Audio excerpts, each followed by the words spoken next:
Hey everybody, how you doing? I'm Dr. Boyce Watkins from Your Black World, and I got this interesting message today from a brother who asked me an interesting question. He said, "Dr. Watkins, when Bill Cosby is acquitted in his rape trial, will you issue a public apology for naively listening to the white media?"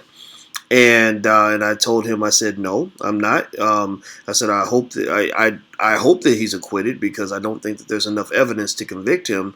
But I'm not going to apologize because I don't listen to the white media. I take in information from all sources, so I don't listen solely to white media. I listen to my instincts. I listen to common sense.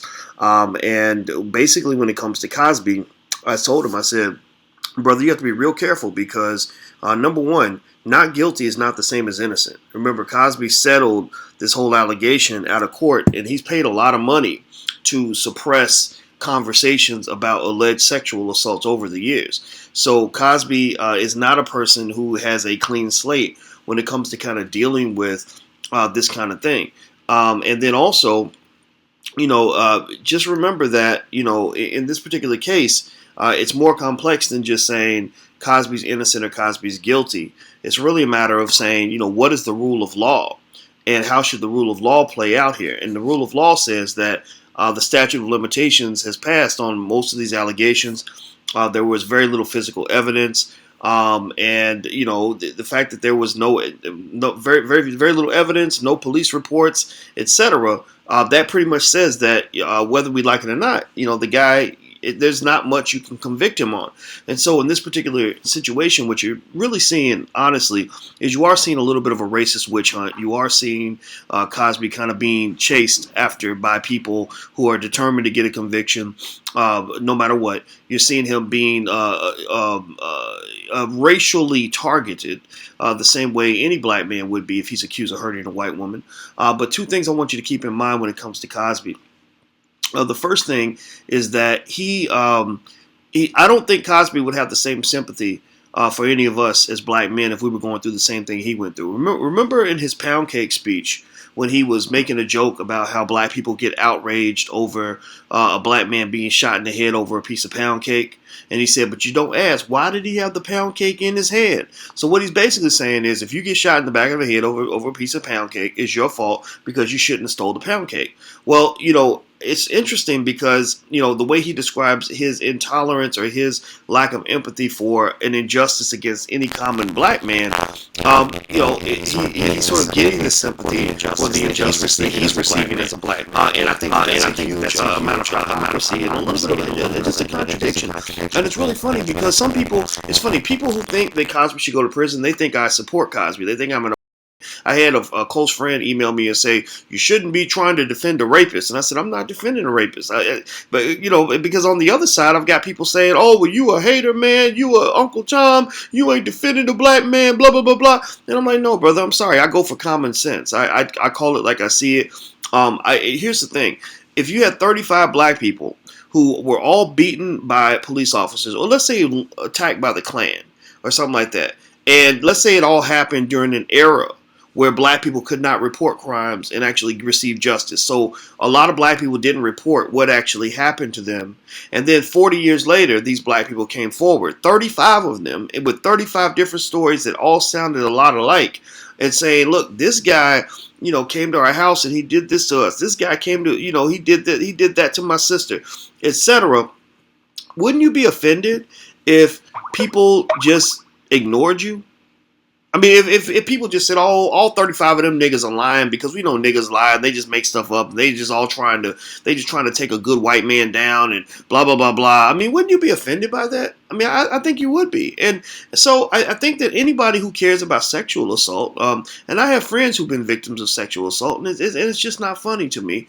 Anybody who cares about sexual assault will at least try to be fair in terms of how you analyze this whole Cosby thing. You can't get into the idea of sort of seeing Cosby's trial as sort of this beacon of racial progress or racial hope or whatever you want to call it. Where you make him into some sort of martyr in a racist justice system. That's not really what Cosby is. I would say at best, Cosby's trial is a situation where we shouldn't be rooting for or against Bill Cosby. I'm not rooting for or against him. You know what I'm rooting for? I'm rooting for the truth. I'm rooting for the truth. I want the truth to come out. If he raped somebody, I want the truth to come out about that. If he did not rape anybody, he's being railroaded, I want the truth to come out about that. And I think it's okay to want the truth. It doesn't make you an Uncle Tom if you want the truth, or a hater if you want the truth, or an apologist for a rapist if you want the truth. There is nothing wrong with seeking the truth, because the truth really does set us free. I mean, it is. I can't think of a better standard than that. And I think anybody who doesn't want the truth is probably a person who supports their own agenda more than they support facts, and support authentic and transparent information. So I think that with Cosby, if you want to know my opinion, you're not going to see me going to a march or a rally on Cosby's behalf. You're not going to see me defending or attacking Cosby in the sense of saying, "Oh, Cosby is this, that, and the other." The only thing I will say is that I do, if you want to know my gut instinct, I do feel that there is some merit when 35 people get up and tell the same story. Again, when 35 black people come together and say, "This cop beat us. We didn't report it because we were scared of the police, but this cop, he was robbing the drug dealers, he was beating black men, he was terrorizing us." I think that voice should be heard. You can't just say, well, the cop, he was officer of the year, so you're just trying to bring a good officer down. I think that would just be wrong and unfair. And I know that a lot of people don't like it. I'm gonna tell you, on my Facebook page, people are riled up. There are people like, "Oh, you old weak ass nigga, you ain't nothing but you working for the Jews, you working for the white man, you da da da." Sorry. Say what you want. I don't get paychecks from the white man. The white man will not hire me. I've been banished by the white man from his enterprise. So I guess if I get banished from segments of the black community too, then I won't have any friends. But it's all good. I mean, I don't care. The fact is that if you have any common sense, you're going to look for the truth. And that's the bottom line. I mean, express your opinion. Feel free to express it, but be thoughtful.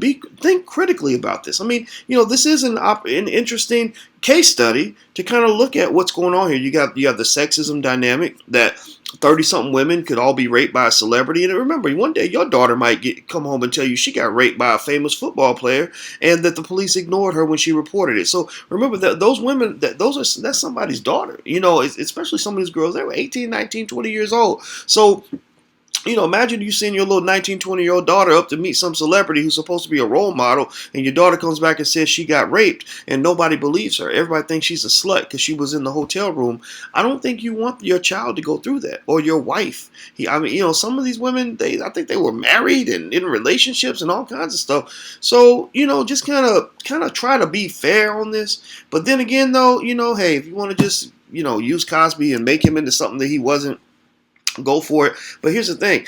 I don't think Cosby is a person who deserves to have his legacy destroyed. I've said that 1,000 times. I hate the fact that we can't watch I'm like, wait a minute. So you mean because you don't like Bill Cosby no more, we can't watch The Cosby Show, A Different World, or Fat Albert on TV because these are some of the greatest shows ever created. We can't thank him for giving $20 million to Spelman back when nobody was really donating to HBCUs like that.